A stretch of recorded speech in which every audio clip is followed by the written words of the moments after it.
So many of the things we're taught from when we're young, I think, are a lie, right? The whole dream of go to school, get a degree, contribute to your 401k, and then when you're old, retire and do nothing. Like every step of that is bad, including the last one. If you are the type of person that can go build that, you're probably not the type of person that's gonna be really excited to sit back, cash checks, and do nothing.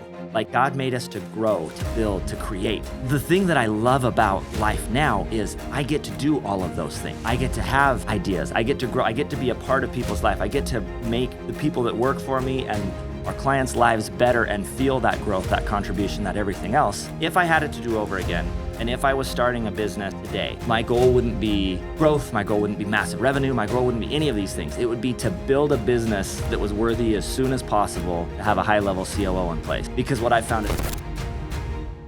Hey everybody, thank you for joining us for today's episode of Disruptors. Today we have my good friend Jason Lewis with Creation Utah, and he did fly in from Salt Lake City. Talk about how he's got one business doing multiple 7 figures, another business doing 8 figures a year, while still being present with his wife and 6 kids. Guys, if you get value out of today's show, please hit that subscribe button. Please share so that way we can create more millionaires. You ready? Ready. All right. So before we get into 7-figure businesses, 8-figure businesses and being present, let's catch everyone up, right? So you were on here, this is the 3rd time. Let's quickly go through so everyone gets up to speed into who you are and why you should pay attention. Sounds perfect. All right. So we went deeper into this in the last 2 podcasts, so I'll do like Reader's Digest version, but everything that we're going to talk about today only makes sense if you kind of know backstory, who I am. So I'll start November 2008, get back from my mission for Church of Jesus Christ of Latter-day Saints. Bottom of the real estate market, decide to pick something safe, go to school for radiation therapy. That's pretty safe. Very safe. Cancer's not going anywhere for a while. Yeah. So hate it. Along the way, read Rich Dad, Poor Dad and say, ooh, I want to be a real estate investor. Mm-hmm. This is fast forward to 2012. Only have heard of one person actually doing real estate investing in 2012. Hit him up for a job a couple times, get told no all 3 times. Decide, hey, I'm just going to show up tomorrow, try to be useful. You don't have to pay me anything until I'm worth something. Mm-hmm. And then at that point, just pay me what I'm worth then. Yeah. So start as the guy getting the mail and grabbing lunch and rise up and we were doing a home a month at that point, basically 12 houses a year. He and I grew that to over 150 homes a year, big commercial complexes, a big construction team, as well as sales team and everything else 5 years later. So we're going to talk a lot about business and things like that. So he would be CEO, I would be COO at that point. So that was basically the 2012 to 2017 journey is growing that with him to there. 2017, close to the end of 2017, go out on my own. And then at that point, just one-man show, solopreneur. Had a pretty good couple months for a ramp up. Did $1 million in, and when I say million, we're not talking like realtor million of I sold $1 million home. We're talking like wholesale fees plus net so gross wholesale fees plus net flip. Mm-hmm. So did $1 million in 2018, $2 million 2019, and then from 2020 all the way up to today have fluctuated in that roughly 3 to 4 million and 100 to 150 deals a year. Yeah. Then along the way, had a friend say, hey, you've really got this direct mail marketing thing figured out. Would you be willing to help me with lists and mail? Sure. I helped one, then I helped another, then I helped another. Mm-hmm. Ultimately, that grew into Investor Machine today. Yeah. Where we've done we're 5 coming up on 6 years, and we've done over 50 million in direct mail managed for myself, as well as other people. It's been my leading channel quarter after quarter after quarter, as well as a lot of people. I think our first client we ever had still with us today, 5 years later, and just really, really honed in the principle of getting really good lists of who to mail, what exactly to mail, how frequently to mail, etc. So collected a lot of data. Yeah. $50 million worth of data and about that much, the cool part of the 50 million is the hundreds of millions made by clients along the way, but also what feels like 50 million learning opportunities that have come up along the way to get better and better and better and better at this all along the way. So big important things that happened in there was, so one important thing to know about me, you and I have this in common. I'm the weird one that can both visionary and integrate quite well. Yeah. So I've had seasons in both seats. So I started journey as integrator to a 10 out of 10 visionary. Then moved to being the visionary and the integrator for quite a while at Creation Utah, and then eventually brought in integrator in Rob, my COO. We talked a lot about him on the last one. So Mike Hambright, partner in Investor Machine, is visionary at Investor Machine, where I was integrator, and then eventually brought in Brent, COO, there to help run things with me as visionary. So naturally, I am energized by being a visionary, and that is my preference. Right. And I really like building things and taking them to the first 80%, but that last 20%, and then afterwards, just running it over and over and maintaining the day-to-day. People that love it, I'm not one of them. Exhausting. Yeah. One of my superpowers is I feel like I have an above average ability to do stuff I don't like for an extended period of time and just keep going along the way. So, a lot of the time that I've spent in both companies in different phases is in doing that just stupid, boring, repetitive, keeping the stuff going, dealing with the title issues, dealing with, the seller that wants to back out, dealing with the happy customer, the unhappy customer, et cetera. Not my jam, but I'm more of a builder by nature, but it takes all of it to ultimately be successful at work.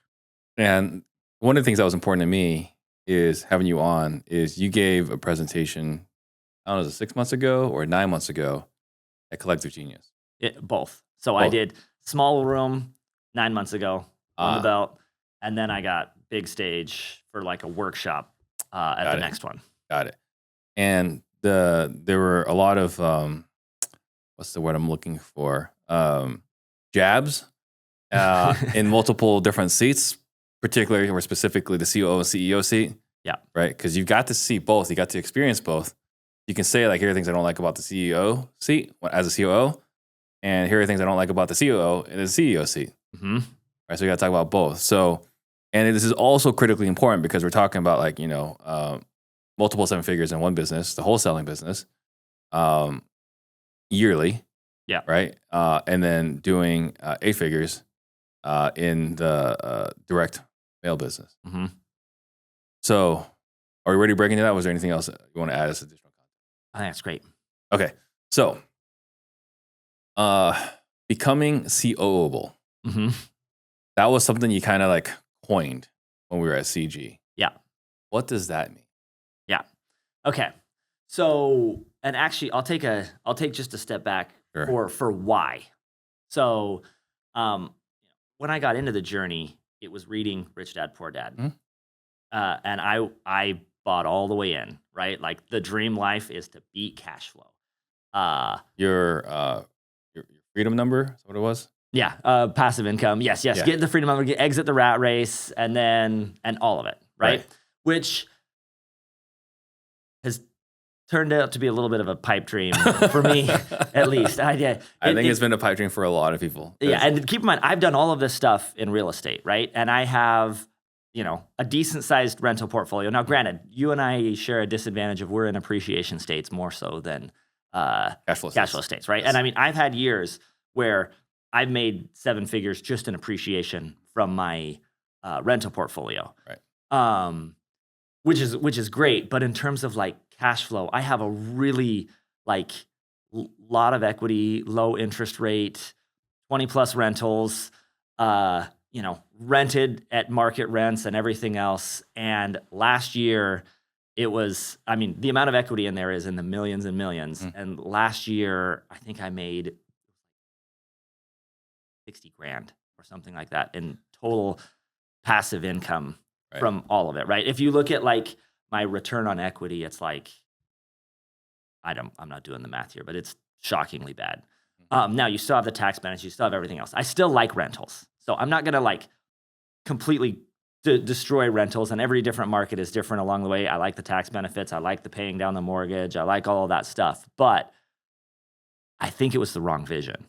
Yeah. Well, But it was the right vision to get you in. It was the right vision to get me in, and I bought in and everything else, and it was really exciting. It was the right goal. I'm going to change the world with this. But I feel like along the way, I discovered what the real dream and what the real goal is. Yeah. And that ultimately is building businesses with the right COO and team in place. And I've now done it twice. When I was here last time, I'd done it once. And we talked a lot about doing it once, and now I've done it the second time, and I 100% doubled down on my opinion, the best life. And here's the thing. We'll go back to Whale Club principles. Closer over more, right? I'm not here to say this is what everybody's best thing should be. But for me, absolutely the best life is being the CEO to a business with an excellent COO and or being the visionary to a great integrator. And in my opinion, it is absolutely a better life than the fast track from Rich Dad, Poor Dad. And let me tell you why. I mean, I'm sure you have friends and know people too that successfully sold businesses young and then like cashed out. They were awesome, went to the beach, went to Europe, went to Australia, got really good at pickleball.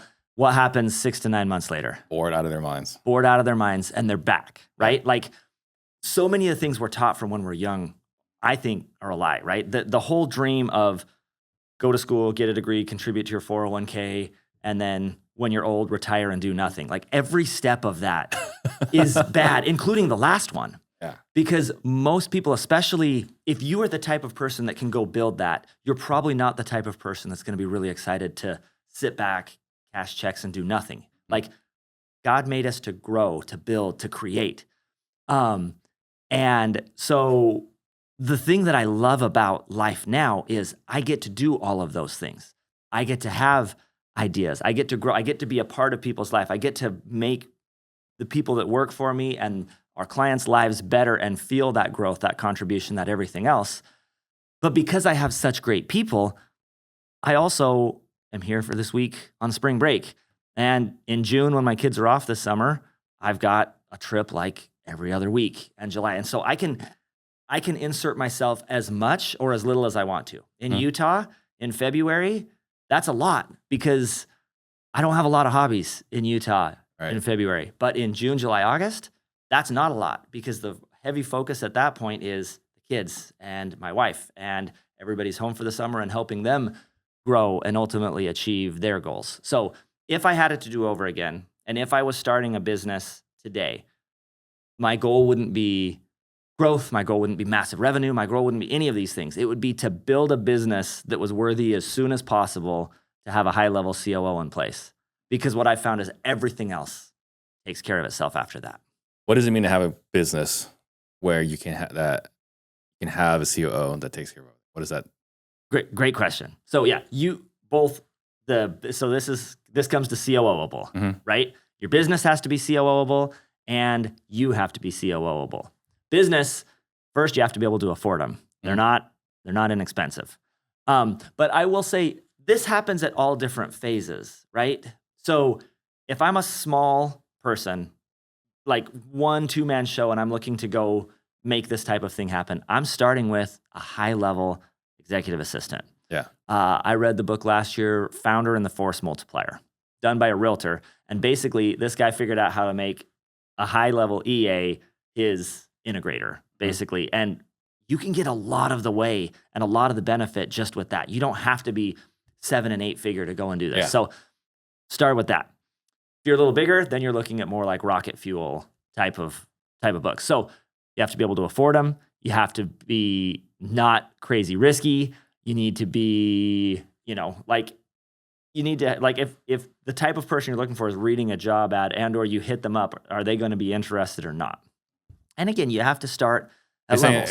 A business that is when you say a business COO, you mean like a business that's attractive enough for a person that wants to work at the company. Correct. So or something like the vision, because like one of the things I've talked about, or we've all heard about, like the vision has to be big enough for everyone to fit in it. Yes. There's not a lot of companies where the vision, like I can fit myself in there. Right. Right. Like I've said before, like I can work for Elon. But outside of him, there's not a lot of other people who's like, yeah, I can see myself working there. Yeah, for sure. Like, and the thing that he's so good at is every business, it's about changing the world. Yeah. It's like saving the future of humanity by making us multiplanetary at SpaceX. Yeah. Or, saving the earth through sustainable cars. It's not just, hey, we want to make electric cars. It's all saving the earth. Right. Yeah. So step one, building a business that's attractive for someone that want to work there. Correct. Got it. And then 2, and even bigger, you yourself have to be COO-able. And so this is talking to your average everyday visionary. And the thing that I found, and I'm friends with a lot of us average everyday visionaries, hundreds of us. between the masterminds, my friends, my investor machine clients, people that I've worked with and for, what I found is like by nature, visionaries, integrators drive each other nuts. It's almost like men are from Mars, women are from Venus a little bit. And you kind of have to learn how to like talk to each other and live in each other's world for a little bit. Yeah. So, what then to be COO-able? Let's start off with the negative qualities. What are some of the things that you find for everyone that's listening, right? That's a CEO owns the company. What are some of the things that a CEO does that would drive you, the COO version of Jason, integrator, absolutely bonkers? Yeah. So I interviewed a bunch of my COO friends on this one, and definitely the most common one, the woman in the red dress, shiny object syndrome. There's nothing worse than, and I remember this happening to me. I've seen this happen so many times throughout my work history in all of the companies where, I'll use an example of when I was COO the first time. Kenny would on Friday be like, dude, Jason, I've got this idea. It is going to change the world. This is so exciting. We're going to do all this stuff. Oh, that's awesome. And I'd get so excited and I'd work all weekend and I wouldn't sleep and I'd come back Monday and it'd be done. And he'd be like, oh, yeah, this is the thing now, right? I know we said it was this, but now I think it's this. And like, you never actually get the momentum. So you're doing all this work on all these different things, but you never actually see one thing through all the way to the end. So that one is probably number one. The shiny object syndrome. And honestly, the biggest solution to that is just EOS or sharper rise. Work in quarters, have rocks, collectively sit down and agree and say, hey, this is what we're going to do this quarter. I get that you're fast moving and want to jump and pivot and everything else, but like stick this through. Another one, not providing the resources. It's like, hey, I'll use a wholesale example. Hey, I really want to do 8 million this year. Awesome. What's our marketing budget? 25 grand a year. Cool. Can I hire more people to network? No, but go do it. Make it happen. Like not doable. Does that happen a lot? Oh yeah. Really? Yeah. It'll totally happen where you'll, because like what I see is typically like you get all the responsibility but none of the authority. Like that is something I see like, hey Jason, here's what I want you to do, but you can't tell the salespeople to do that. And you can't tell the administrative people to do that. Yes. I see that like a lot of responsibility without authority. Yeah. I've seen both. Yeah. What's another good one that's just the worst? So then just for everyone that's listening, right, that's taking notes here. So they have to make sure that we need to allocate resources to support the goal, or we're not allowed to say this is the goal. Right? That's the fix. Yep. So correct. Plan, budget for the goals. Yep. Okay, here's another big one. Unrealistic timelines. This idea, and the thing that sucks about being the visionary and the integrator, the thing that's great is that I have the strengths of both. The thing that sucks is that I also have the weaknesses of both, right? And it's so funny because like I'll use, when we had Mike sitting in visionary, me sitting in integrator, and then me as visionary essentially to the operations team, right? He comes to me with, things that he wants and deadlines that are absolutely ridiculous, right? Yeah. But then the funny part is whenever I'm talking to my team, the running joke is, and you want that this afternoon, right? So like, it's great to have the foot on the gas. Elon Musk has the classic example that Cody Sanchez shares where he's with a group of his engineers and they're flying cross country, and he's got some major initiative he wants them to roll out with Tesla and the factory and everything else. He says, how long should it take? And they're like, 2-3 quarters, maybe 4. And he's like, cool, we're going to turn the plane around and we're going to sleep in the factory until it's done. And they knocked it out in like 2 days. Yeah. Right. What they said was 2 or 3 days. So in terms of the crazy on both sides, integrator by nature is like, I want this to take, I want plenty of time and this is going to take a long, long time. So you need the visionary's gas, but you also, if you just do it the visionary's way, it's going to be crap. Like, we live in a world that wants excellence. Now, here, you never get an MVP, a minimum viable product released, and you never actually get it done. But it's the marriage of both that ultimately is the sweet spot. But realize that like your gas is driving them nuts, and their brakes are driving you nuts. Yeah, it's because we've gone through like this not roller coaster, but the seasons in my business here, right? And we were like, okay, like let's be responsible. Let's not go so fast. But then you see like, okay, like revenue's going down, right? Like us slowing down and being responsible, we overcorrected there as well, right? Yeah, so it it's goes like both ways. And so like was it Cameron Harold or somebody else? But the point was like the visionary is the dragon, and they need to fly around and burn things. And then the team needs to put that dragon on a leash so they don't fly too far away from the castle. Yeah. Right. And so it's that balance. Yeah. And it ultimately takes both. And it takes respecting each other to be great in the business. Right. Anything else CEOs do to drive CEOs crazy? Because this is probably, of all of this is probably the most important part for everyone who's listening. Big changes are coming. Changes you've already heard about. That AI is going to change the world. But you've already heard all that. I've been hearing it too. And I mostly dismissed it. That AI cannot affect the sales industry because sales is the one place that human interaction cannot be replaced. But I was looking at it all wrong. I was thinking about how AI could not replace the salesperson. I didn't take the time to think about how I could use AI to be better than my competition. And so I got serious. Started looking at how AI could give my team a competitive advantage over everybody else. Such an unfair advantage that eventually the competition won't have a chance. And I've started sharing it with some of my clients. And now they're using it too. And I feel kind of bad for their competition, but only a little bit. Because they're going to eat their competition's lunch. And if you want to know what my clients and I are up to, you can join us. I'm doing a Zoom meeting. We're only letting 100 people in. I want to keep this intimate. If there was a setting for only 25 to 30 people, that would be even better. Will I see you there? Do you want to dominate the competition? If that sounds like you, register for the call here, disruptors.com/AI. Yeah. So the one thing that I didn't include in the CG presentation that I wished I would have if I had a little more time that I'm going to include here. Yeah. In terms of most important things that a visionary does, we've all heard the story of Steve Jobs. What did he wear every single day?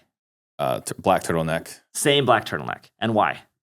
Doesn't have to make any decisions about his outfit. One less decision, right? Yeah. Decision fatigue is real. You've got like the Israeli study with the Israeli judges where at the end of the day, their likelihood of getting out of jail was extremely low. Yeah, you're screwed. Versus the beginning of the day. Yeah. So the thing that's really hit me hard since then is that as a visionary, and actually this is really true for both the CEO and the COO and the small solopreneur, et cetera, one of the most important things you do is make decisions. And I think that we probably shortchange the importance of making decisions. And I mean, here's a perfect example. So I finally sold a house, I think at Funds and Records today. I've owned it for 300 days. And you want to know what we did to that house? We had granted, it was in Roosevelt, Utah, which is outside of my wheelhouse. It's a 3.5-hour drive. But we got it for a good deal. We did wind up making money in the end, but 3.5-hour drive, and it was a remodel.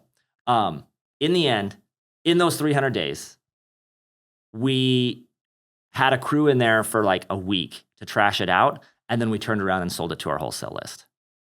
So why, Jason, did that take you 300 days to do that? And I can tell you why. It's because Jason was drinking the Hormozy Kool-Aid of Maker Day and Manager Day. And I was all in on, okay, Monday is Maker Day. I take no meetings and I'm just going to build stuff. And it was awesome. Mondays were amazing. I was changing the world on Mondays. Tuesday was Manager Day, meaning I started meetings at 9 and then went straight to 5, 6 o'clock, no breaks, back-to-back meetings. Meeting at the end of the day was my property meeting, the one that I did just before here, where I made decisions on all, I've got millions, if not tens of millions in inventory, and I'm making all these decisions at 4 o'clock after I've been in meetings from 9 o'clock. Yeah, you're trained. And it just didn't fit in the wheelhouse. So what did I do? Week after week after week. Punt. Really? What should I do with this? Well, I don't know. We'll figure that one out next week. Well, what if we this? What if we that? I don't know. Let's talk about it. I did that for almost a year. Wow. While just collecting interest on this house. And then finally, in the end, because we're talking, well, should we remodel it or should we this? And I just didn't make a decision because I was fatigued at the end of the day. So the thing that when we finally decided we were just going to wholesale it, Rob, my COO, was like, are you kidding me? Like, after all this is what we're going to go do with this stupid house. So there's so many decisions that we make as business owners. Are we going to buy it or not? Are we going to do this marketing channel or that marketing channel? One and the other one, the constant decision, one in the hand, two in the bush, one in the hand, two in the bush. Be cognizant of the importance of those decisions you're making. And you're only a couple of big decisions away from bankrupting your business. I mean, I got lucky, good market timing, inexpensive house, et cetera. But, and that's just one example of the people you hire, whether or not you fire. I had one decision that Rob and I made together around an employee a couple months ago that I legit think was a $500,000 swing. Like, Good. Okay. And yes, good. So legit, like just over, and that $250,000 over the last 3 months, and it'll be $500,000 within 6 months. And we were a 50-50 ball. What was the decision? What to do with a particular employee. Got it. And do they stay? Do we performance improvement plan? Do we this? Do we that? Do we this? That? What do we do here? And we wound up making that, and it wound up the right decision. And like in hindsight, it was like, oh my gosh, if I would have done this the other way, it would have been so bad. And but those little things add up. So I would say willy-nilly fire. I'm just gonna this and this and this and this. Like, slow down, take some time. And then the other one is like one of the other ones that I mentioned before is taking the time to make good decisions versus shooting from the hip. Yes. At least for critical decisions. Yeah. Another big one is that you says, have a vision. That you call yourself the visionary. Right. Have a consistent vision. Like if I ask you, hey, what's the vision and what's my part in it for the next 1, 3, 5 years, be able to answer that, and be able to answer that at least in a somewhat similar fashion. Yeah, consistently. Over the year. Yeah. Like, where are you looking to go, and what's it going to ultimately mean for me? Another one of those resources, interestingly, is time. Like, hey, I'm the COO. I'm running. I'm doing everything here, but you still won't take the time to meet with me and give me what little time that I need. Make sure they don't need much to run a long ways, right? But you still need to give them the time. I remember feeling that way when I was COO the first time. I was like, dude, I'm running your whole company. You can leave for 2 weeks and not have to do anything because of me, and I can't book an hour with you. Yeah. And I remember getting an email from Rob about a year ago saying, dude, I have been trying to get this one question answered from you for 3 days. I don't ask that much from you. Will you just answer my question? So again, weaknesses and strengths of both sides, be available. Yeah. So again, for everyone that's listening, it's absolutely critical. So now let's go to the other side. The aspirational things. Like, what are the things that are good traits for a CEO to have to be COO-able? So, I mean, it's the reverse of all the stuff that we talked about, right? I think it's a great vision. In CG, they went through the 1-page plan. In EOS, they call it the VTO, right? Have that dialed in. know, Yeah. hey, this is where we're going. But it's not just the vision. I've said it a couple of times, but I want to make sure I hammer it in. It's what is my part? Cool. We're going to go get to 10 million and you're going to be rich and you're going to buy a new boat and I'm super excited for you. What does that mean for me? Right. Have that built out. And then the other big one for visionaries is keep the promises, right? And because of that, and I have lots of different friends that I talk to and coach with, things like that we have these conversations with. We get this idea, and we get really excited about it, and we want to share it. Mm-hmm.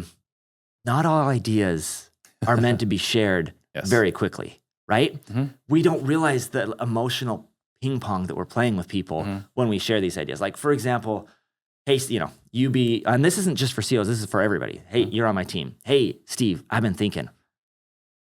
Well, in the meeting the other day, I know that you're doing dispo, but like, I think we're going to hire another acquisitions in like 2 weeks. And I think you may be perfect for it.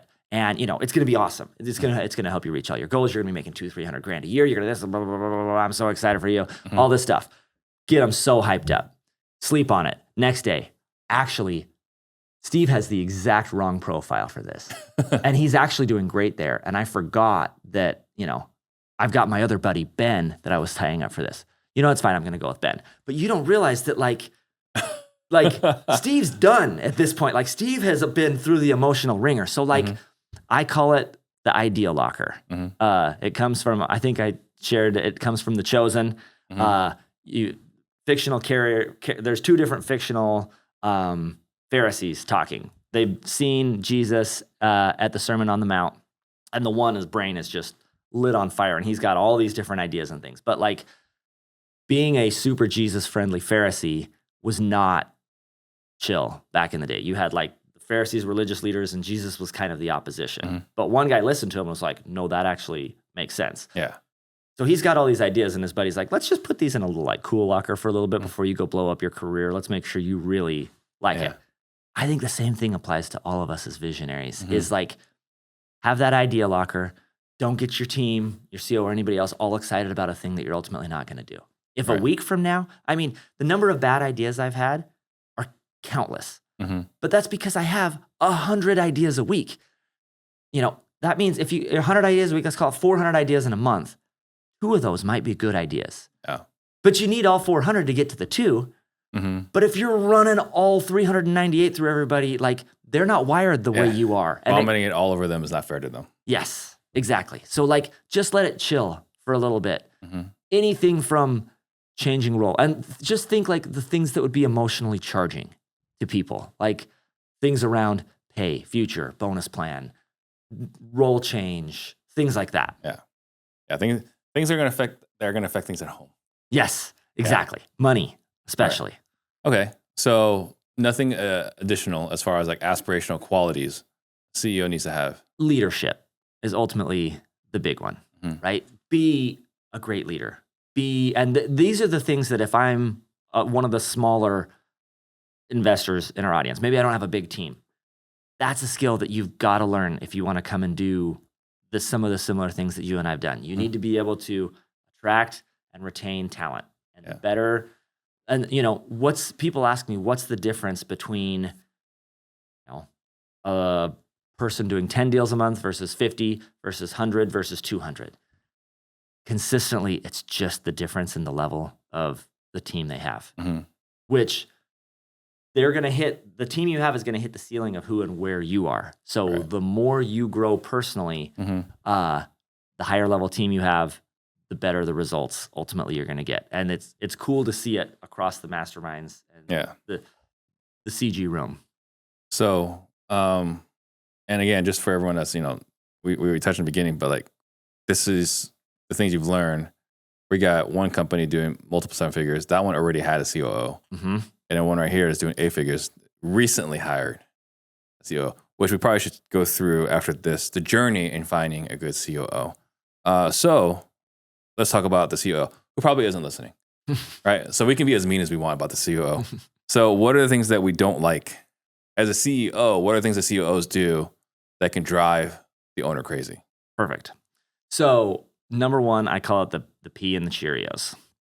There comes, and by the way, I don't believe me, ask Mike. I am not scared to pee in Cheerios. Again, I have all of the strengths and all of the weaknesses, right? Mm-hmm. Like the visionary comes in and says, "Hey, I have an idea," and it's like, "All right, hang on, I got to start. let me get ready," right? Like at least here, like yes, out of 400 ideas, 398 may be bad, Mm-hmm. but the 2 are great. Yeah. At one day, someone on, whether it be Elon or someone on Elon's team Mm-hmm. said, "How do we catch a great big rocket?" Yeah. I know, chopsticks. Let's have the thing fly in and let's have the chopsticks fling in and just hold it up in the air, right? That was someone's idea. That was someone's idea. And it's real now. And when I Yeah. saw it the first time, I got misty-eyed. Like Yeah. it absolutely It's amazing. a human accomplishment. This is a milestone. From a business. Not from business, humanity. From humanity that was done by an entrepreneur. Yeah. Not by a government, but Yeah. by an entrepreneur. So like, realize that like sometimes you can crush the visionary's spirit and soul because in the end they need you to get the ideas done. Mm-hmm.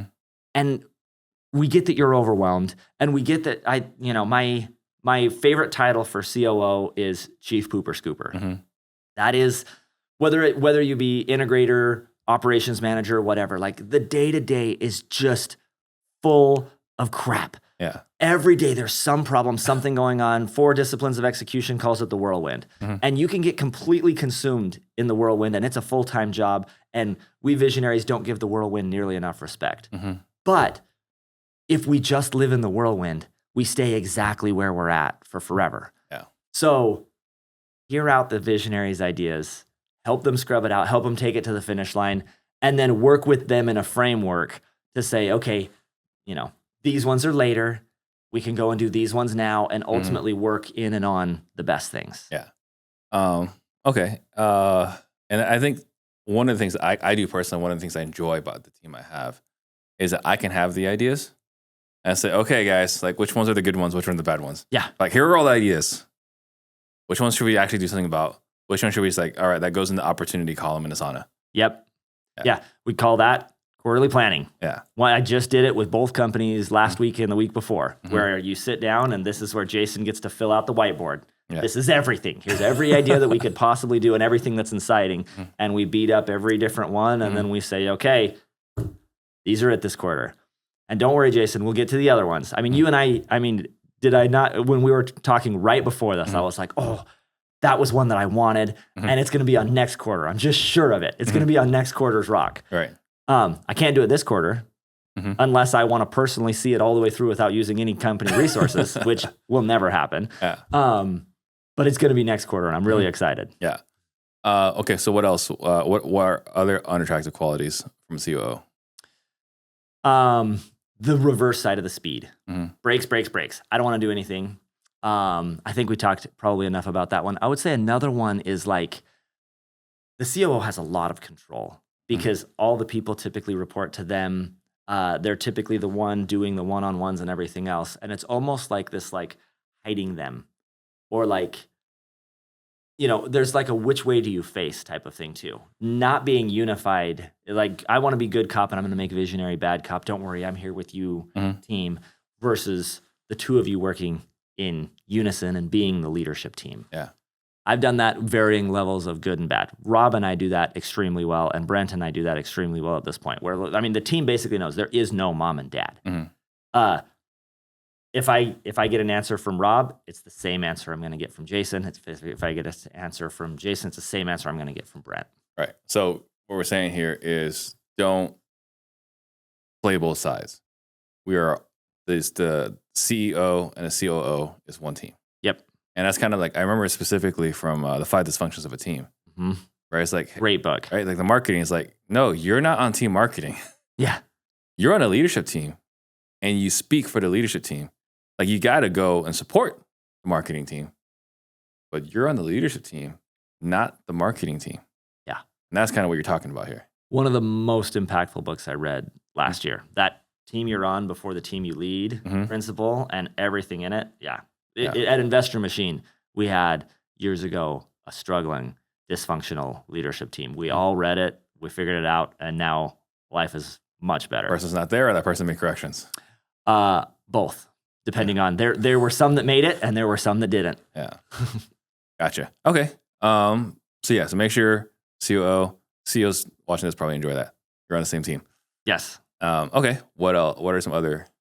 If you don't have anything, let's talk about the attractive qualities. Yeah. Okay. So what are the things that like are really important to a CEO from the CEO perspective, or from the CEO's performance? Yeah. So I'm looking for a partner. I'm looking for someone that's going to help me get it done. I'm looking for someone that I can come with an idea and they're going to contribute as much as they are take away, right? And we're going to run it through and it's going to be really exciting. And then someone that can take it and run with it. I'm looking for somebody that can run the day-to-day and that floats the right balance of running the day-to-day, but also keeping me involved in the number of things that they need to, right? Because you don't come, as much as you want it, you also don't as the company owner who, when you're the one on the stand, if it all hits the fan, right? You're the only one up there. And so there's certain things you want to be involved in and others that you don't. So successfully floating that balance, maintaining a high culture, keeping the team happy, ultimately hitting goals and growth, and ultimately like being a friend too. Like two of my closest friends are my two COOs. Brent lives in Dallas. He's coming out in June for a weekend, and or July, we hang out for the weekend. When we were just in Dallas, we hung out when we were down there for CG. Rob and I do stuff like, it's important to have like a deeper relationship. And I will say, like, you can see it at CG too. When people come with their CEOs and the COOs, like, it's like a deeper connection, friendship that, again, like when you nail this, it makes your life rich and beautiful. Yeah. Let's talk about real world application, right? Because since we last recorded an episode, you hired Brent. Yep. And I was actually having conversations with you about, I was looking to hire someone to eventually start as sales manager, eventually be operations person. I failed. So we have another one now. Okay. Right. Which we did a lot better with the second hire. By the way, Brent was round 4 at Investor Machine. Yeah. So I nailed it on round 4. Right. There you go. Right. So yeah, we got someone now. It's 3 or 4. What's that? It was either round 3 or 4. Yeah. We got someone now that I'm like super excited about. But the one before I was super excited about. And then I got less and less excited over time. Yeah. So let's talk about, like, what did you do? How did you know Brent was the right one? And then what did you do to make sure you got Brent? Great. That is the right question to ask. So Rob, first off, anytime you successfully do this, there's just an element of luck. Yeah. Right? I mean, like, we'll use Gary Keller as an example. I consider him to be one of the best, brightest business minds in the world. One of the most innovative. Absolutely incredible. Billionaire, runs an amazing business. And if you look at his track record of picking CEOs and COOs over the last 10, 15 years, I mean, he's got one that's suing him now. He's got one that turned out, like, it was one version of not great after another. And I consider him 100 times more skilled, if not 1,000 times more skilled than me. Definitely smarter than us. Yes. And before we continue, the creator of the best lead magnet of all time, which is the Millionaire Real Estate Agent book. Yes, correct. He grew Keller Williams from the best lead magnet of all time. I agree. And I have read Millionaire Real Estate Agent, and I'm like, my goal was to become a 7th level investor. Me too. I still remember, like, talking about, like, you're out there, you're shooting, right? You have to have the vision, you got to hit it. And I was like, wait a minute, there's a world where I can be in a seat where I don't have to do anything. Yeah. Like, I'm just a realtor. Like, I'm reading this book because I want to be a more successful realtor. Yeah. There are this many levels to this. So anyway, genius.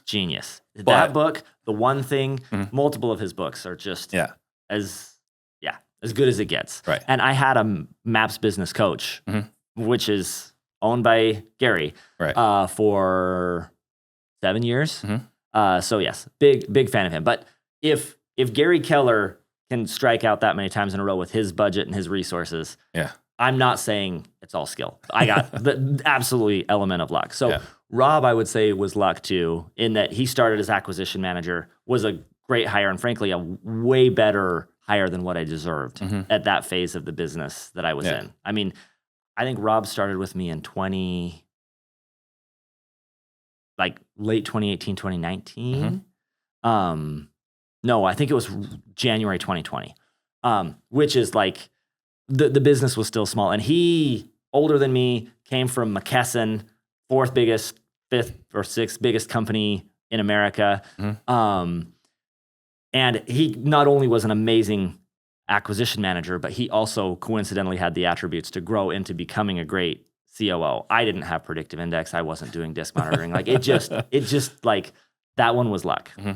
Brent, I was and so I didn't get lucky round 1, 2, 3 on trying to figure this out. Before we continue, what were the things you think you did wrong on those first 3? Like, Great what were the learning lessons? Yeah. So 1, I undershot it on budget. 2, you couldn't get someone for $50,000 a year. Correct. 2, I would say probably not using predictive index the way that I could, would, and should. And then 3, I definitely err on the side of like, I like to milk my mistakes too long, because I just believe in people and I believe in things and I just want to keep trying and trying and trying and trying for so long to make it work. So yeah. So before you continue there, I will say. By the way, I did the numbers. This is round 4. It's round 4. Yeah. The part about like wanting to milk it and want to wait too long and so on. So I took the PI again recently, predictive index, and it says I'm a venturer now. Okay. Right. So my A went off the charts, which was surprising to me because like I listened to people better than I ever did before. And my C, which is the driving versus steady, is now at 0. So before it was close to 1 sigma on patience. I was very understanding. Now I was like, look, I want to make this work for you. I want to make this work for us. It's not working. Yeah. So that's it went all the way to 0. I'm much more moderate. Yeah. I think you and I are similar, but I retook the predictive index. But my feeling at this point for people like you and I on the predictive index, we know the test too well. It almost doesn't count anymore. I can make the test show anything that I want based on I can exactly for sure how manipulate it. Yes. answer. So you just, so not paying enough, not knowing exactly what I was looking for, probably going COO, when it comes to picking talent, you have a price point and an experience point. And I almost call them like windows. Okay, I'm willing to pay this much and I'm looking for this much experience. I'm going to get somebody in this window. You may be able to get somebody, let's say your point is right here, right? And I want to pay this. You got to get the top 5% of experience and price of what you're looking for. And it can happen. It can certainly be done. But statistically, you're not as high because you're going to be hanging out down here. On the flip side, if you're willing to pay up here, now you look more like here. The bad news is there is still a chance that you're going to pay double and still get a person that's not as good as what you want, because there is still a range of people at every different price point. But in general, you're moving the range up and increasing your statistical likelihood that you get the right person. Got it. That makes a lot of sense. So I would say things I did, wrong price points along the way, getting the wrong person, sticking with them too long. And then I would say a really big mistake that I made is, did it wrong, and then got locked in with a particular leadership team that at the time all felt like they probably should be the heir apparent, that none of them were. And this was when Investor Machine tripled in a year, and we're barely holding it together. When you there's healthy growth and there's unhealthy growth, right? I mean, what did was it Cameron? We quoting Cameron Harold again. Wasn't it him that said like 40% a year is like 25 to 40% is really good growth? Yeah.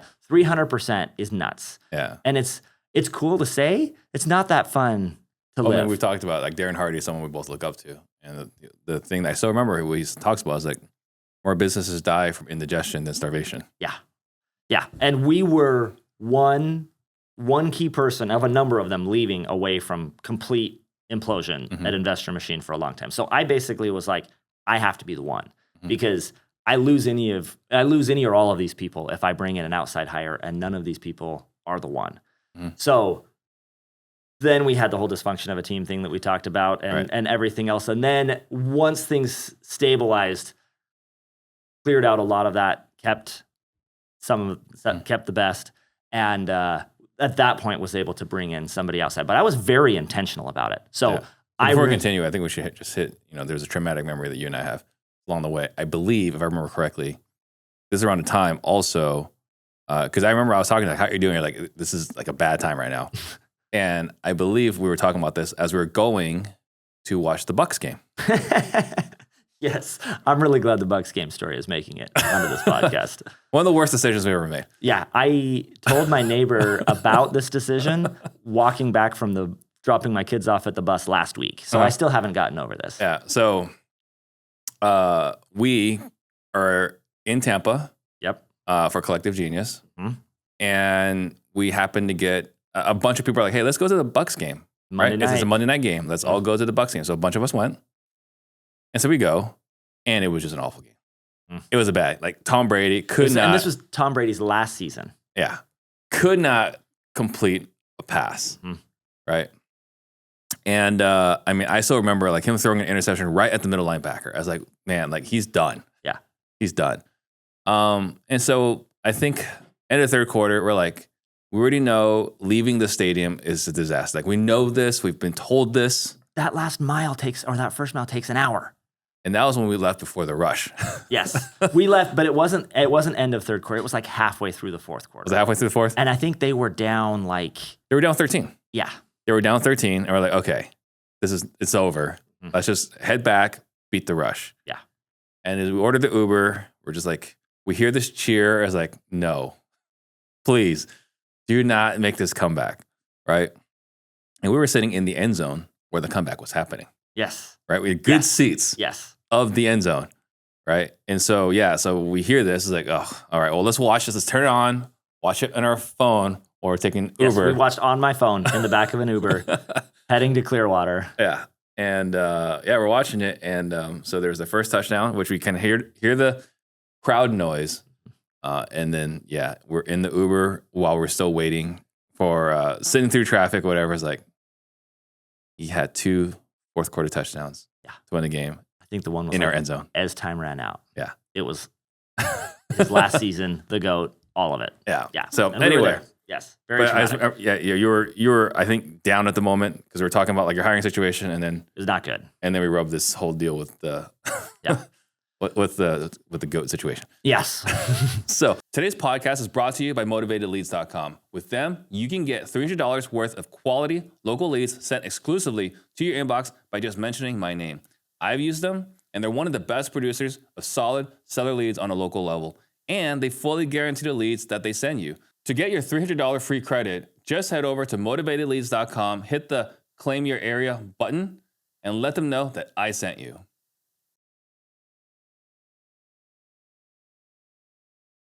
All right.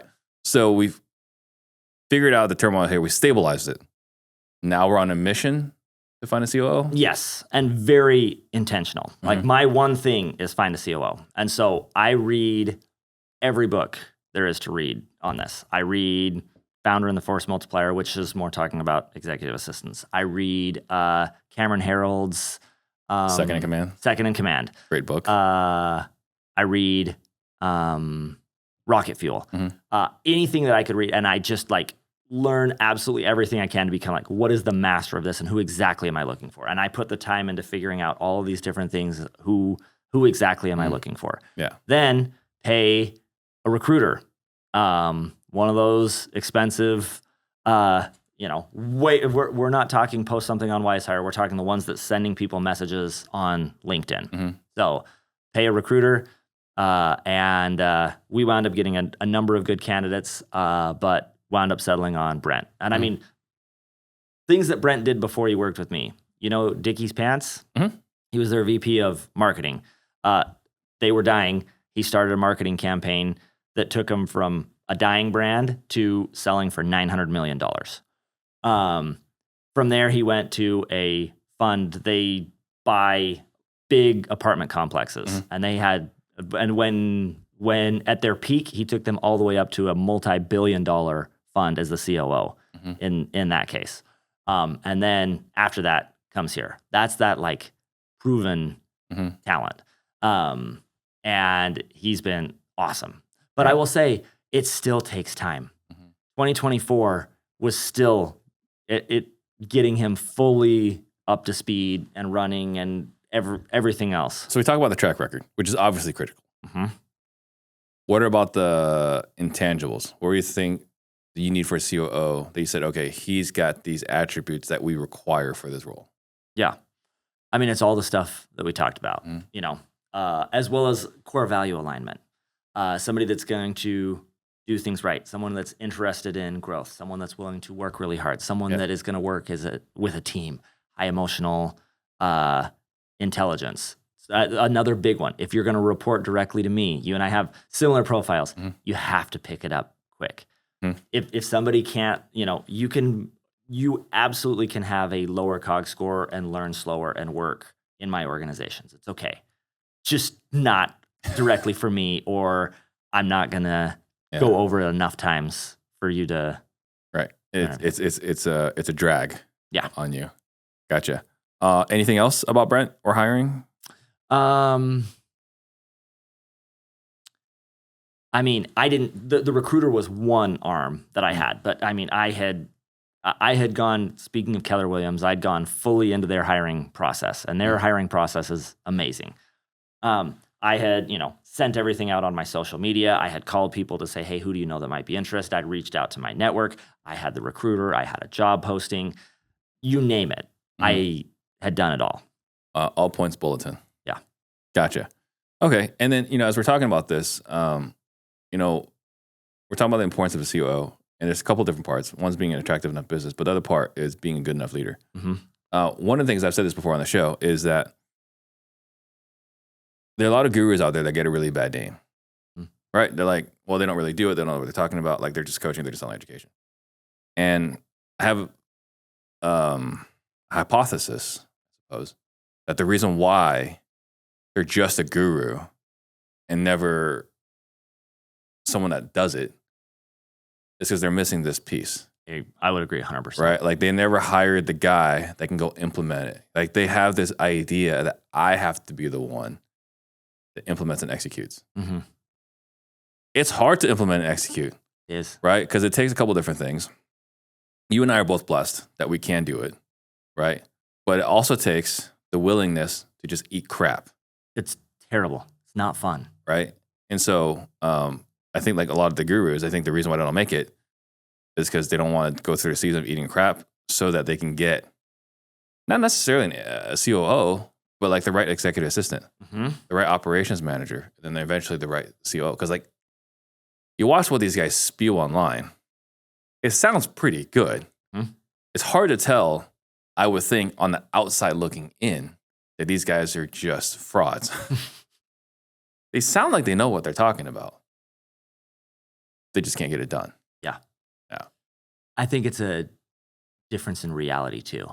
I've found extreme visionaries have their reality, and they're so good, and they 100% believe that reality. Like, they're not lying. They're not trying to deceive or anything else. They're just sharing their reality with you.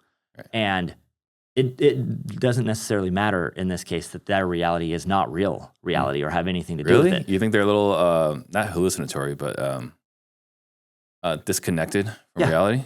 I think that's some of the most successful people in the world. Because I agree, the most successful people in the world have a different perception of reality. Yeah. They have an altered reality so that they can filter things out. You know, we talk about Kanye West, Elon, Trump. Like, in order to survive all the viciousness, you have to have this, it's not a false sense of reality, but your own version of reality to survive, to mentally deal with it. Yeah. Right? So do you think it's the same thing where they have the gurus? It's just to have it. I do, but here's the thing: is like, people are looking for an escape, right? Like, they're not necessarily like, we don't go on Instagram because we're going to look for reality, right? So a lot of the most successful gurus are the people that are selling the dream, not necessarily reality. You and I've had conversations before about one of our common downfalls as influencers and people that own service providing companies is our reality, right? 2022, when things were going down and hitting the fan, you and me were like, it is hitting the fan and I'm losing money and everything else. And a lot of your, other gurus and people are like, oh no, we're still making millions. Like this is still awesome and amazing. And everyone's like, well, I want what they're selling because they're still making millions. No one was making millions. No. You and I were just honest and willing to say, hey, we're getting kicked in the shorts right now. Because oftentimes reality isn't always what sells. But for me and my house, I will just share reality because I can do that and make the amount of money I need to make, even if it's less. It's you're talking about these different versions of reality. It's kind of like, something that's kind of trending. Maybe not so much recently, but the last few years is like, well, this is my truth. Like, I'm not on that team. Every time I hear like that's my truth, like I just really want to roll my eyes. No. So now going back to all this, business is better than real estate. So elaborate on that. Like, because you've done the real estate thing and you've done the business thing. Why is it more, I don't know, more enjoyable? Why is it more emotionally rewarding? Yeah. So first off, I love real estate and I'm a deal junkie and it's exciting and it's great. And I've got a rental portfolio and we're doing flips and, actively in real estate all the time. But to me, again, if I started the journey over again, square one, and let's say you take everything I have and you drop me in Cincinnati. Yeah. My goal is to build a business that can get to a COO running it as soon as possible and pick the widget. I know real estate, so I'd probably pick it again. Yeah. But it could be marketing. It could be whatever thing. Get enough revenue, get someone in charge that can run it and get to that point of CEO-COO relationship. I get to build, I get to create, I get to interact, manage, lead. I get all of the different human needs that Tony Robbins talks about: contribution, significance, growth, security. All of these different needs get met and added to by the business. And if you do it right, you can do it as much or as little as you want to. Right. And then the other thing we're talking about is you do get to be present with your family, or you're intentionally present with your family. Because we're saying 7 figures, 8 figures, and present for your wife and kids. Correct. Because there's also that, like we've seen plenty of people that have great businesses that are not present. Yeah. How are you doing all that and being present with your family? Great question. So I'm a big believer in this. And keep in mind, this is my advice for where I'm at now, right? I heard Chris Williams and Hormozy were just on I just listened to the podcast. They were on a while ago. And, you and I are at chapter 10 in our journey. And someone may be listening to this at chapter 1. And chapter 10 advice may not be perfect at chapter 1, right? Yeah. Chapter 1 may be just sit down, shut up, and grind so you can afford it later. But what I've seen way too often is people, get caught in the grind and never pull out of it. But, it's year after year, and then pretty soon your kids are gone and you don't have a relationship with them. So for me, I've done well, life is good financially, and I'm, it's just priorities. What comes in first? So I don't work before 9, period. And the thing is, most business is less urgent than you think. And if you don't answer before 9, calls don't typically even come in before 9. It can make it till then. So I get up with the kids and we do our morning routine. We do breakfast. We, make sure everybody's mind's right. We're set. We're ready to go for school.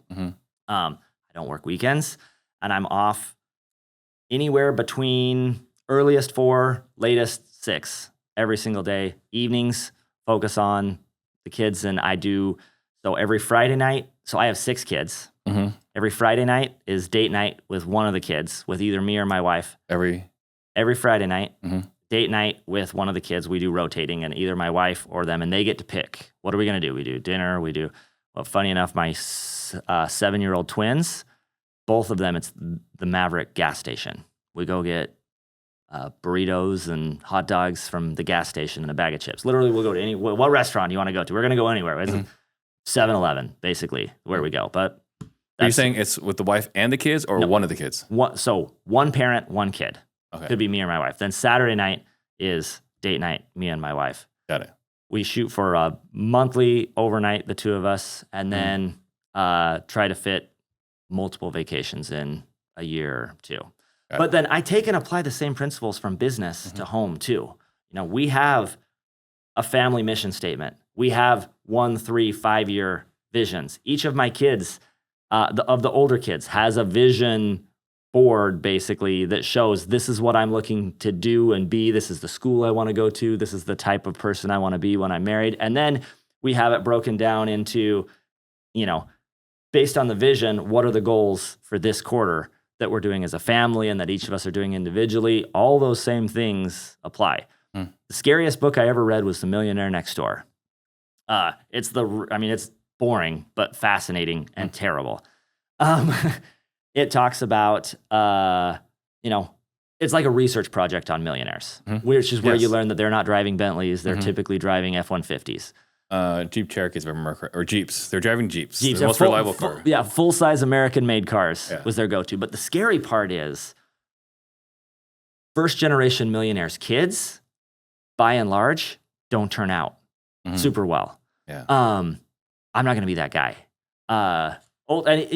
Think about it. With AI and everything that we're learning with the health industry and things like that, it'll be interesting to see how old we get when we die, right? Because, we're talking 30, 40, 50 years.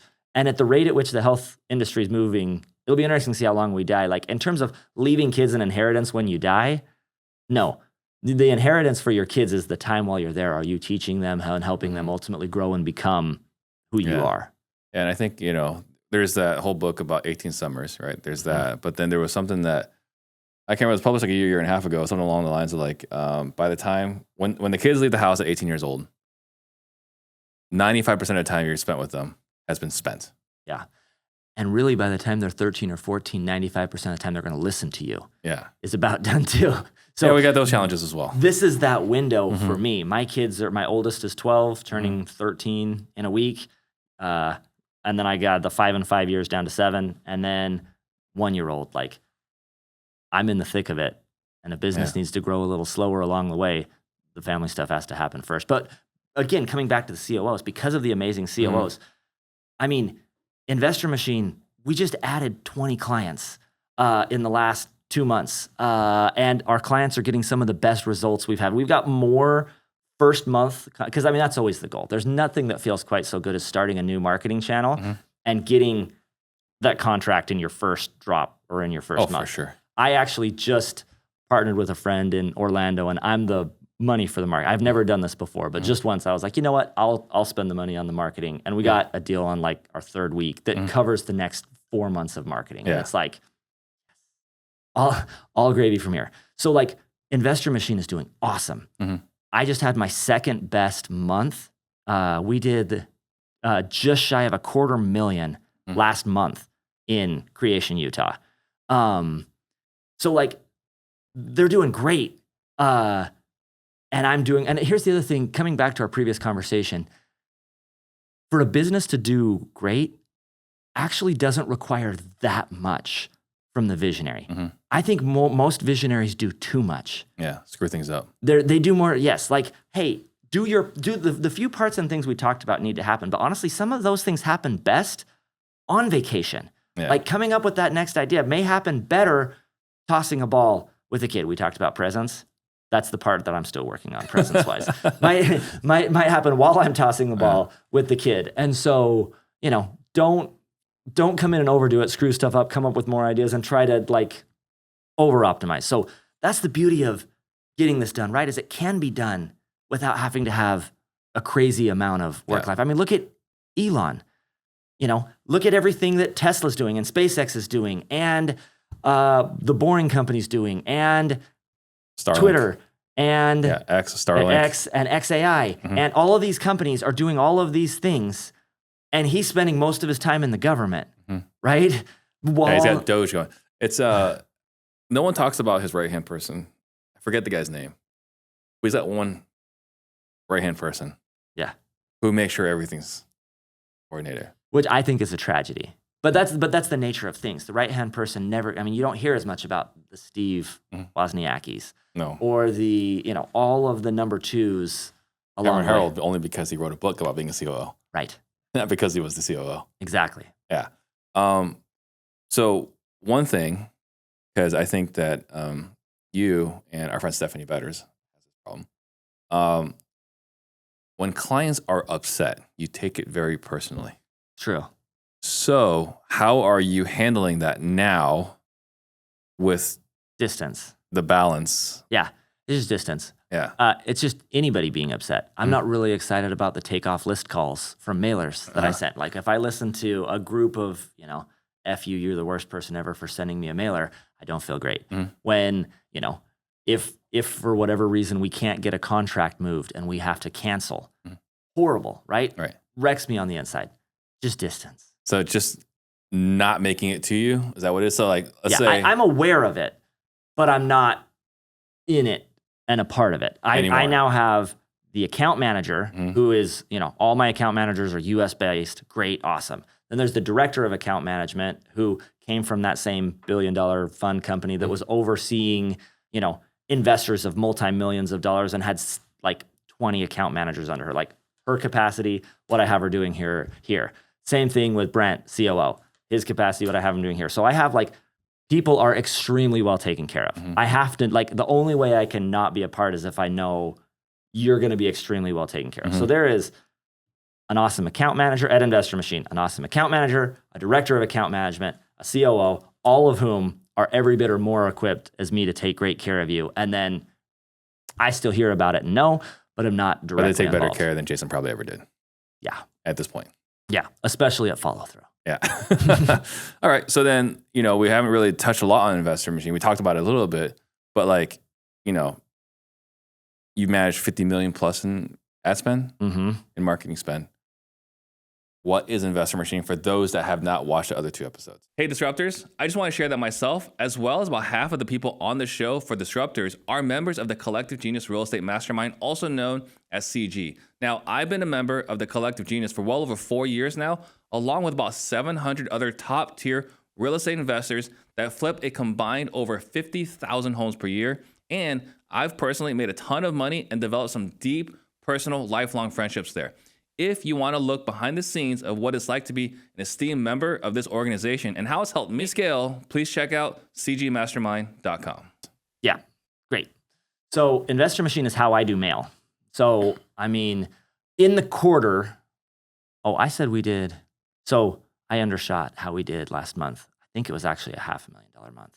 Okay. Because we did 1.1 million in quarter one, maybe even higher. My numbers are clearly wrong. So January, February, March in Creation, Utah, we did 1.1 million, and the vast majority of that came from my direct mail. Brent Daniels' TTP PPC was actually my number 2. I haven't had PPC hit my number 2 for a long time. Newer to them, and they've been crushing it for me. That's awesome. And then it's a mix of relationships and everything else that I do. So, So Investor Machine is 3 parts. First, it's the list. List is one of the most important parts of any type of direct mail campaign. So the list is 3 parts. 1, niche lists. So we go and I've got an army of 60 virtual assistants. We go and get all of the hardest to get lists. There's the easy stuff like absentees and notice of defaults that you can get. But then there's the really hard stuff, the probates, the tax sales and tax delinquents, the water shutoffs, evictions, code violations, the stuff that you have to get directly from the county, direct from the courthouse, one at a time, typically putting a variety of things together. We go and get those lists. So that's part 1. Part 2, we stack everything. So we stack those motivations with year built, year zoned, zip code, everything. Every different aspect of a property makes someone more or less likely to sell. I'm sure if you're in Mesa, you're more likely to sell than if you're in Scottsdale. Right. If the home was built in 1940, more likely to sell than built in 2018. So when you look at all of these different aspects, we built a software. It's cost me it's cost me 7 figures that can take all of these things, look at all of them together. Okay, it has these attributes, it has each of these different things. This is the score. Then the final magic step, which was the one that we added, I think after you and I met last time. Because the cool part about that is I created a formula that worked banging for Utah. But that same formula doesn't work everywhere because markets are different. So the last part is the predictive modeling. That's where you go and say, okay, who sold to an investor in this area? And we're going to give the scores of each of those things based off of who sold to an investor. So in one market, absentees may be hottest, but in another one, it may be probates. In one market, the sweet spot is homes built between 1980 and 1960 versus another is older than 1920. All of those things is what we go and do and figure out to build the list. And then the last piece is throw it into an AI machine learning model to come in and say, okay, now that I've got all this data, you do your million different analyses and come back and say, this is exactly who you should mail. I mean, I was going to say, like, that sounds like machine learning, regression modeling. Yeah. Right? Because, like, every stock trader is a genius when they get to look backwards. Yes. Right? And then they take this thing and they run it forward. And there's only one that's been incredibly impressive in it, and that's Ray Dalio. Yes. Outside Ray Dalio, I don't know very many other people. I'm sure there are some good ones, but we don't hear about them because Ray Dalio is the best of all time. Right? And all it was just regression testing. Hey, let's look backwards, see what works. Yep. And test if this works forward. Yep. If it works forward, put a lot of money there. Yep. And then you can do it quarter after. And then here's the other really exciting part. For us, with our 50 million in marketing, and 5 years, we can say, okay, we made these projections. This is what we thought it was going to be. So then we marketed to this. And then this is who sold. This is where we got it right. This is where we got it wrong. Okay, what did we learn? Reiterate. Yeah. Continue to add more things, more pieces of data. The other cool thing that we can do is, so this comes in the last part, which is, so we provide the list, and these things can be bought separate or all together. I'm a fan of all together. So we also cover the strategy and the creative. So we put a phone number that rings to both of us. So way back when you were our customer, when you were in active real estate, it was your number that was on it. Right. Now we put the number that rings to both of us. It can be ported to you anytime. So this gives us another amazing amount of data. Because again, millions of postcards going out, all the responses come back, and we plug in the address for every single response that comes back, which tells us, okay, we sent all these, who responded, and what did we learn from it? And then we get a list of your buys from us as well as from everything that you do and say, okay, what did we learn from it?